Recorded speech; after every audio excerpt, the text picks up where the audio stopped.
Nous voulons bénir le Seigneur parce qu'il est fidèle encore. Ce matin, Dieu nous aime abondamment. Bien-aimés frères, dans le réseau, dans le corps de Christ et même au-delà des frontières, le Seigneur a permis que nous nous lancions dans un programme de séminaire. Vous savez, quand on dit séminaire, ça veut dire la formation. Et là, vous donnez une formation. Et donc, à travers la formation, il y a la transmission de la connaissance. Et à travers la transmission de connaissances, on ne fait pas des erreurs. Il faut maîtriser, bien évidemment, le module ou encore le thème dans lequel vous développez votre enseignement. Et enseigner, ça veut dire transmettre la connaissance. Tel que je le disais tantôt, qu'on ne transmet pas la connaissance en faisant des erreurs. C'est une forme qu'on donne. Eh bien, c'est une manière aussi de mouler selon l'espèce divine de Dieu. Et nous voulons encore et plus encore dire merci à Dieu pour la continuité de cet enseignement, de ce séminaire sur la prière. Et avions dit depuis le premier jour que le grand mot, la grande tour, la tour la plus élevée, la plus forte, est reconnue ici comme prière. Donc la prière, c'est une tour forte, c'est le grand mot. Et là-dedans, vous verrez que il y a différents mots qui tirent leur dérivés, qui tirent leur originalité, leur transcription de la prière. Mais de toute façon, toutes ces choses veulent dire une même chose. Mais à la seule différence que dans le mot créateur, lorsqu'on le prononce, on sait qu'on a affaire à celui qui a fondé l'univers tout entier. Mais vous avez les dérivés du créateur, du mot créateur, comme El Shaddai, Elohim, et comme El Gibor, El Sabao, El Olam, et j'en passe. Tous ces attributs dérivent, caractérisent le Créateur. Parce que dans chaque attribut, vous avez la vertu de Dieu, la manière dont Dieu se manifeste, se comporte et travaille. Mais l'ensemble de tout veut dire c'est lui qui a fondé l'univers. C'est exactement ça avec la prière, le mot prière. Nous avions dit au premier jour que, par exemple, lorsque vous donnez les actions de grâce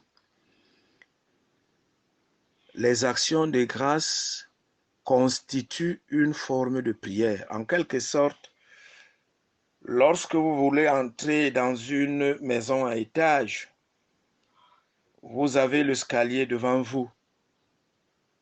Et cet escalier a plusieurs paliers.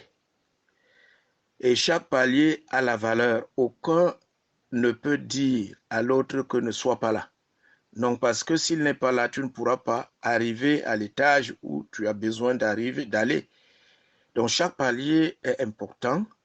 Et pendant que vous montez, vous évoluez. Donc, vous allez vous évoluer de mieux en mieux au point d'atteindre le but qui est l'étage, là-haut. Ce que vous voulez aller faire à l'intérieur de cette maison. C'est exactement ça, la prière.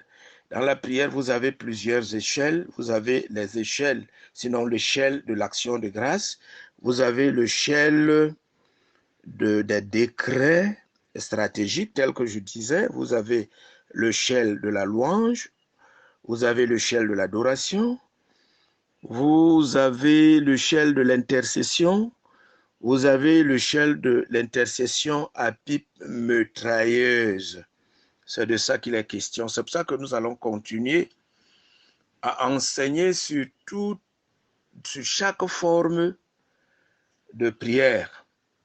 Je pense que la dernière fois, j'ai parlé d'intercéder. J'ai dit c'est une forme de prière. Et nous, je pense, nous allons évoluer davantage dans ce sens-là parce que nous avons besoin d'avoir la connaissance au sujet de ce que nous faisons, de ce que nous enseignons, de ce que nous voulons faire, de ce que Dieu a établi synoptiquement dans l'univers et a permis que toutes ces choses soient répertoriées dans un livre contenant 66 livres appelé la Bible. Nous bénissons le Seigneur pour cela. Et nous avions déclaré depuis le premier jour, c'est-à-dire à la leçon 1, à la première leçon de la prière, tout court, nous avions dit, par intuition du Saint-Esprit, et que le mot prière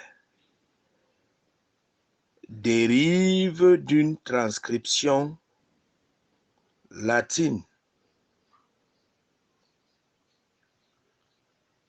Precarius, qui s'obtient en priant.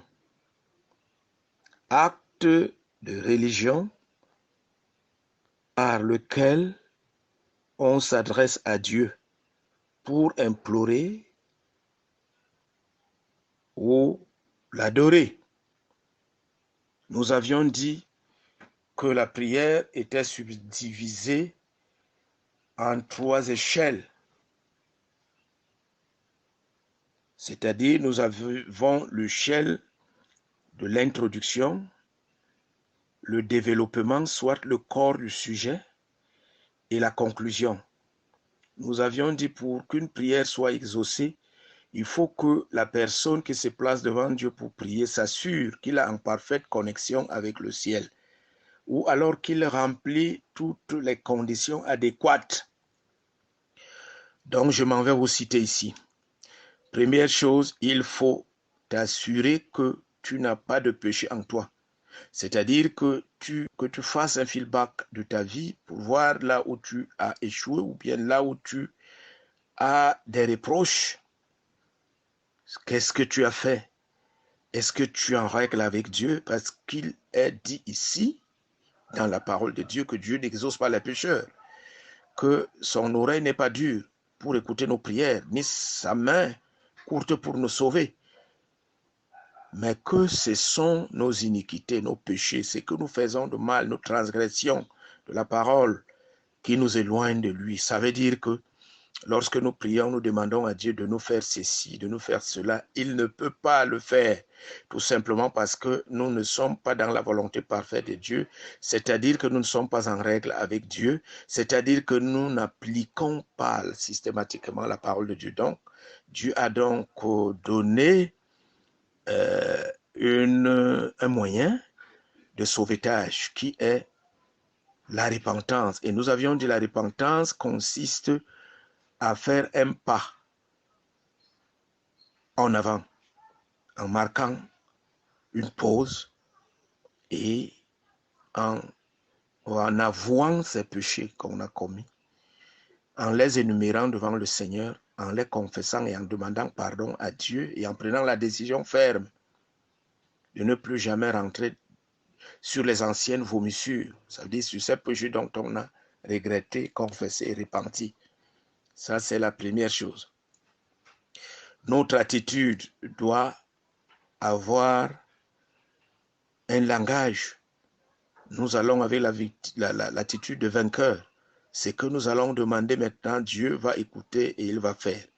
Et nous devons avoir une assurance absolue qu'avant de lever quelque prière que ce soit, savoir que Dieu va exaucer ces prières que nous allons élever. Pourquoi? Parce que nous remplissons les conditions adéquates et le canevas dont il a établi lui-même le Seigneur. Et savoir également que dans ce système, la faisabilité des choses, cette assurance que Dieu va nous exaucer déjà à une démonstration. Et cette démonstration, c'est quoi? C'est l'attitude, justement, de vainqueur. Ça veut dire quand on a élevé la prière, on est convaincu au très fond de notre cœur, au très fond de son cœur, que Dieu vous a entendu et vous a exaucé. Ça veut dire que désormais, le langage que tu tiens est que j'ai obtenu ce dont j'ai demandé à Dieu. Tu dois avoir cette conviction ferme en toi. Tu dois le confesser. Tu dois le déclarer. Tu ne dois pas accepter qu'un mauvais esprit te dise que est-ce que tu as déjà vu cette affaire se manifester? Tu es sûr que ça...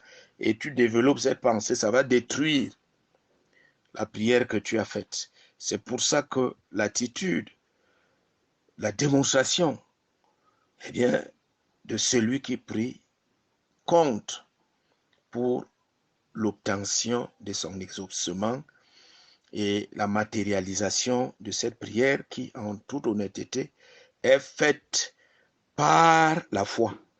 Et c'est les éléments de la foi que j'ai donnés, à savoir avoir une assurance ferme que Dieu t'a donnée avant que de lever la prière et l'attitude de vainqueur et à la démonstration tout en confessant. Nous avions pris l'histoire de la Sunamite dont son fils était mort pendant qu'elle était en chemin en train de se rendre à la montagne de Carmel, qui fait partie de cette montagne qui entoure Jérusalem.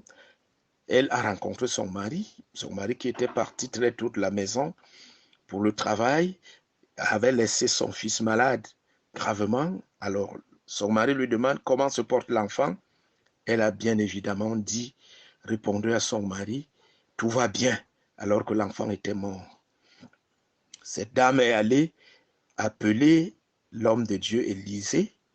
Quand Élisée est venu, Élisée s'est couché sur l'enfant. Il a pris sa bouche, son nez, et a mis sur le nez la bouche de l'enfant et il a soufflé. Et cet enfant est revenu à la vie. L'enfant a été rétabli de manière instantanée. Nous avions dit que Dieu a juste utilisé la foi, l'attitude, la démonstration de la Sunamite pour ramener l'enfant à la vie au travers de son serviteur, le grand prophète Élisée. Donc, notre attitude est d'une importance capitale. J'avais aussi donné un témoignage à mon sujet.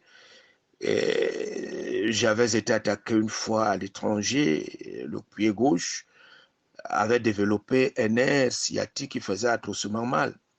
Il m'a été dit que quelqu'un a eu le même mal, mais on l'avait opéré.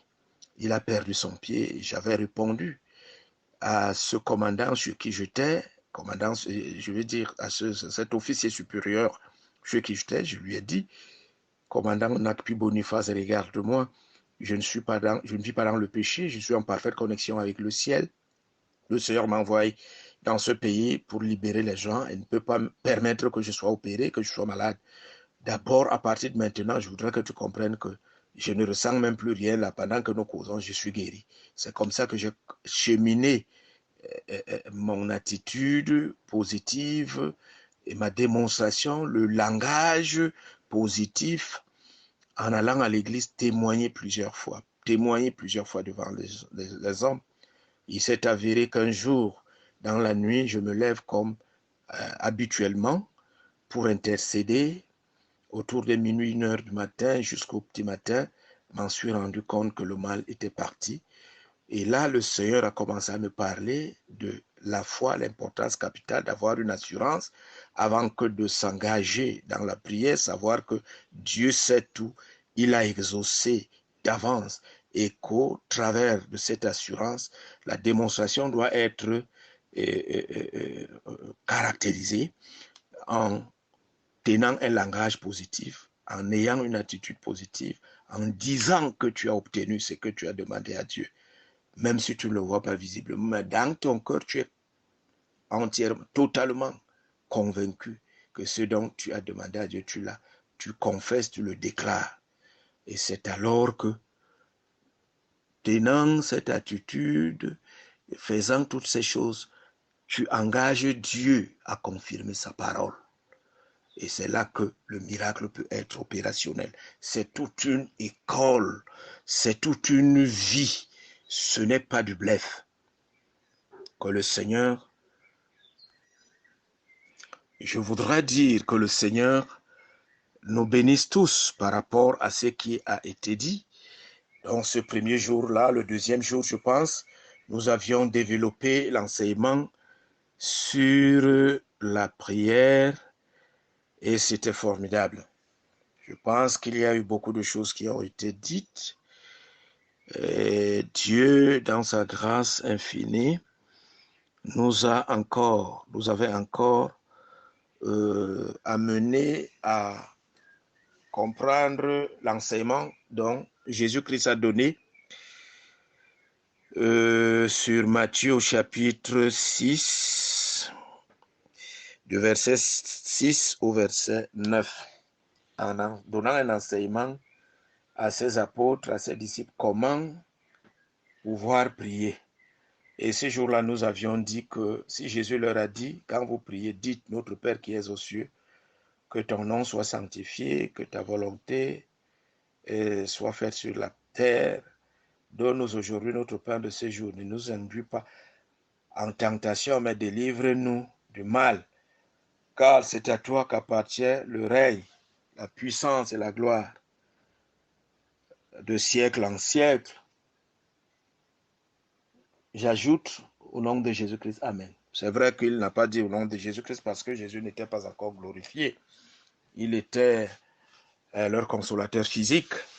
Bon, le nom de Jésus est apparu pour servir de médiation entre les hommes et Dieu parce qu'il était déjà glorifié dans le ciel. Il est monté et s'est assis à la droite de Dieu le Père, c'est-à-dire dans sa puissance en tant que créateur. Et afin qu'il commence à aider les hommes, à intervenir pour le cas des hommes, ainsi de suite.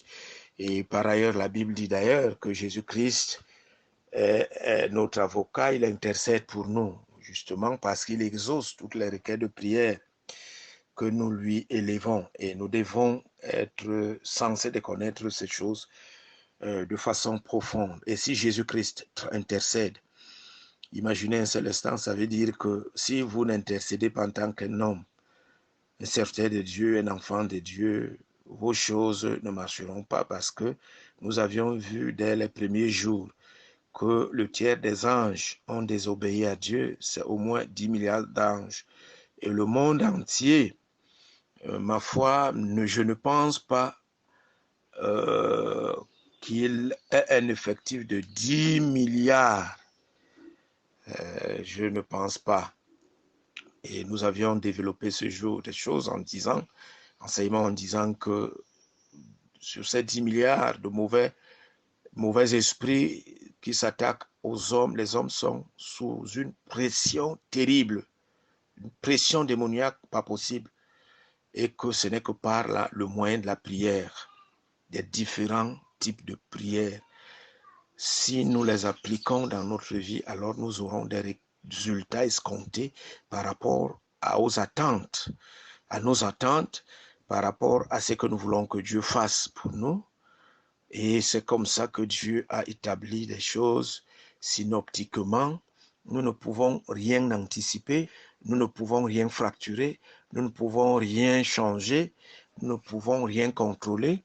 Il est au centre de toutes les activités. Et ce jour-là, nous avions développé cet enseignement en disant que ça ne veut pas dire que lorsque vous avez des problèmes, par exemple, votre enfant est malade, ou bien que vous êtes en face de quelqu'un qui a des difficultés, vous ne pouvez pas vous mettre à dire, notre Père qui est aux cieux, que ton nom soit sanctifié, que ton règne vienne, que ta volonté soit faite sur la terre comme au ciel. C'était une forme d'enseignement, un style d'enseignement qui voulait dire que dans la prière, non seulement qu'elle est subdivisée en trois, l'introduction, le corps du sujet, c'est-à-dire le développement, et puis la conclusion, mais à l'introduction, il faut engager Dieu. Il faut que Dieu voit ses intérêts au corps du sujet. Maintenant, quand tu as déjà élevé Dieu, tu as célébré Dieu, tu es dans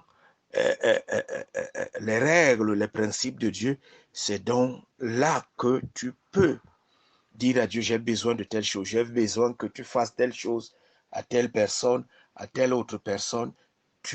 Là, ça devient, bien évidemment, une intercession, c'est-à-dire que tu élèves des trucs, tu parles à Dieu, tu t'adresses à Dieu en faveur de quelqu'un d'autre. Et lorsque vous le faites, bien évidemment, non seulement vous devenez la prunelle de l'œil de Dieu parce que Dieu a toujours compté sur les intercesseurs qui diminuent les actions du monde des ténèbres et qui sont des dangers, des volcans en pleine éruption contre le monde des ténèbres. Ce n'est qu'eux qui ont la capacité octroyée par Dieu pour mettre terme, limiter, détruire, empêcher Satan de travailler. Voilà de quelle manière Dieu travaille. En conclusion, c'est Dieu qui doit être élevé. Pourquoi? Parce qu'il y a un seul, unique et même nom, dont il a élevé au-dessus de tout nom, afin que dans le ciel, sur la terre, sous la terre, tous genoux fléchissent et que tout langue confesse que Jésus-Christ est Seigneur à la gloire de Dieu le Père, l'unique et seul nom qu'il a élevé. Il n'y a pas un autre nom. Il n'y a pas le nom de Marie. Il n'y a pas les noms de Saint Archange, Saint Archange Michel, Saint Archange Gabriel, Saint Machin truc.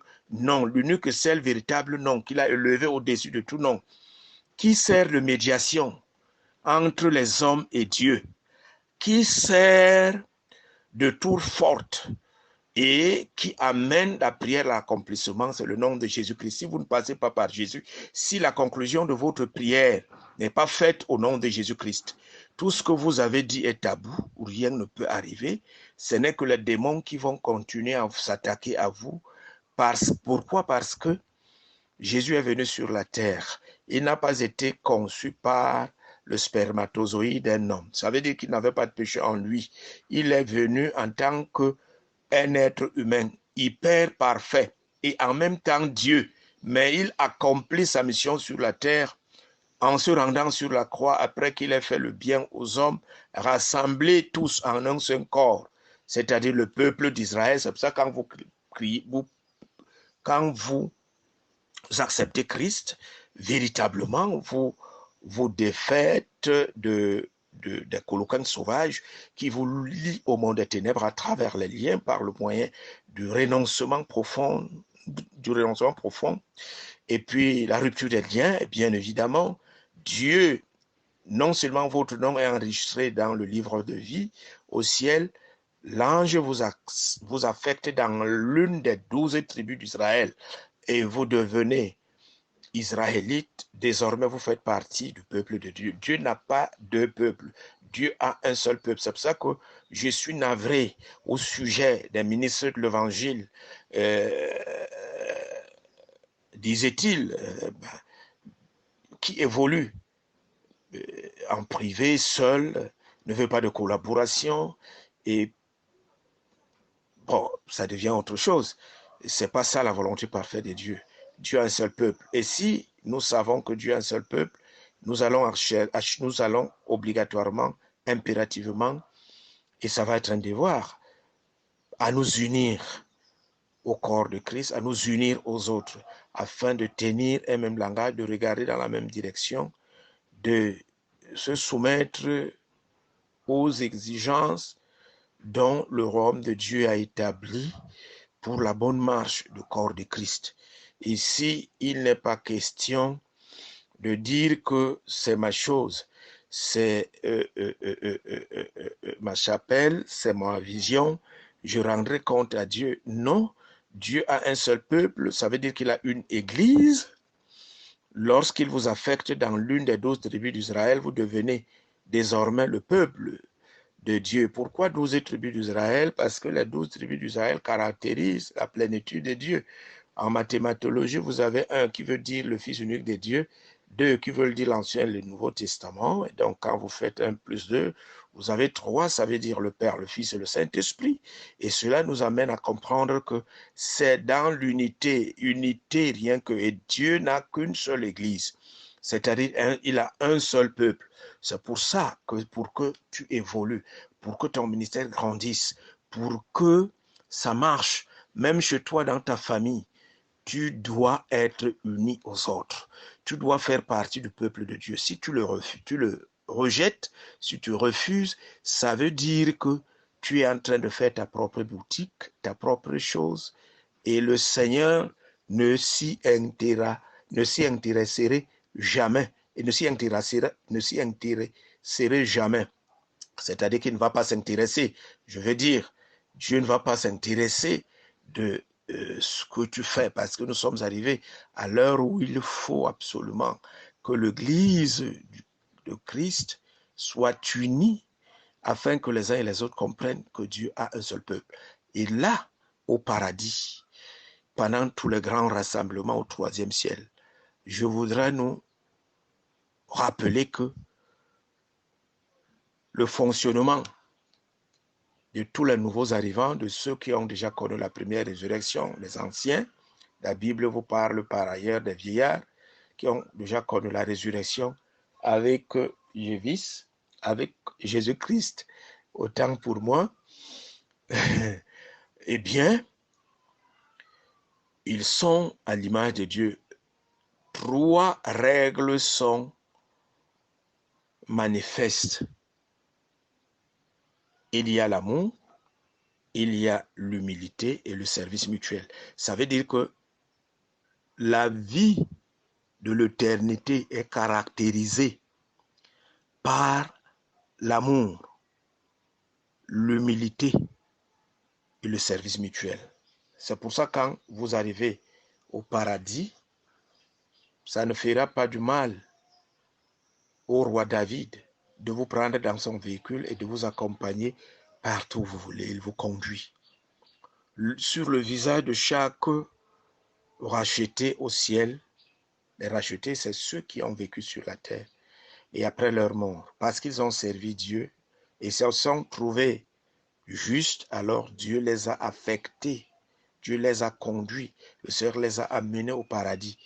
Quand vous regardez le visage de chaque prédestiné, de chaque racheté, vous allez voir, vous allez lire l'amour, vous allez lire l'humilité, et chacun est prompt à te rendre service lorsque tu le lui demandes. Même quand tu ne lui demandes pas, que puis-je faire pour vous? Que puis-je faire pour toi, mon frère? Ainsi de suite. Il n'y a pas de mariage là-bas. Nous tous sommes comme des anges et portent l'unique et même habit, c'est-à-dire que chacun porte le fin lin, couleur blanche, et donc ça part de nos poignets jusqu'aux chevilles. Là-bas, il n'y a pas des habillements sexy. C'est vrai, Dieu m'a fait grâce, j'y ai été. J'ai vu moi-même. Et Dieu m'a parlé. Cet endroit, ces hommes que tu vois, ces gens que tu vois, m'ont servi sur la terre et se sont trouvés fidèles. Et après leur mort, je les ai récupérés. C'est ici que tu viendras vivre. Ça, quand j'ai ouvert les yeux, alors j'étais tellement content. J'ai dit, ah, mais enfin, Dieu m'a déjà justifié pour la cause éternelle. Donc, je vais aller vivre au paradis. Alors, je dois m'atteler au travail. Je dois être sérieux. Je dois m'attacher à Dieu. Je dois faire bien. Et ça m'a aidé. Et je voudrais dire qu'au paradis, vous ne pourrez pas discerner que tel était de tel pays, tel était africain, européen, asiatique, américain. Non. Blanc sur la terre, les frères qui ont été blancs, les sœurs qui ont été blanches, les frères qui ont été noirs, tous ont le teint métissé. Vous ne pouvez pas discerner. C'est pour ça, ça se confirme dans la Bible dit clairement, Dieu dit qu'il ne fait exception de personne. Ça veut dire que nous sommes tous égaux. Nous sommes tous fils d'un même Père. C'est pour ça que dans la gloire, il n'y a plus de rapport sexuel, il n'y a plus de mariage. C'est des histoires, des affaires qui se limitent ici. Et si Dieu avait institué le mariage, c'était justement dans l'option de la procréation afin qu'il y ait plusieurs personnes sur la terre qui l'honorent, qui le célèbrent, qui le glorifient. C'est ça Dieu. Nous continuerons sur la page suivante et nous bénissons Dieu pour ça.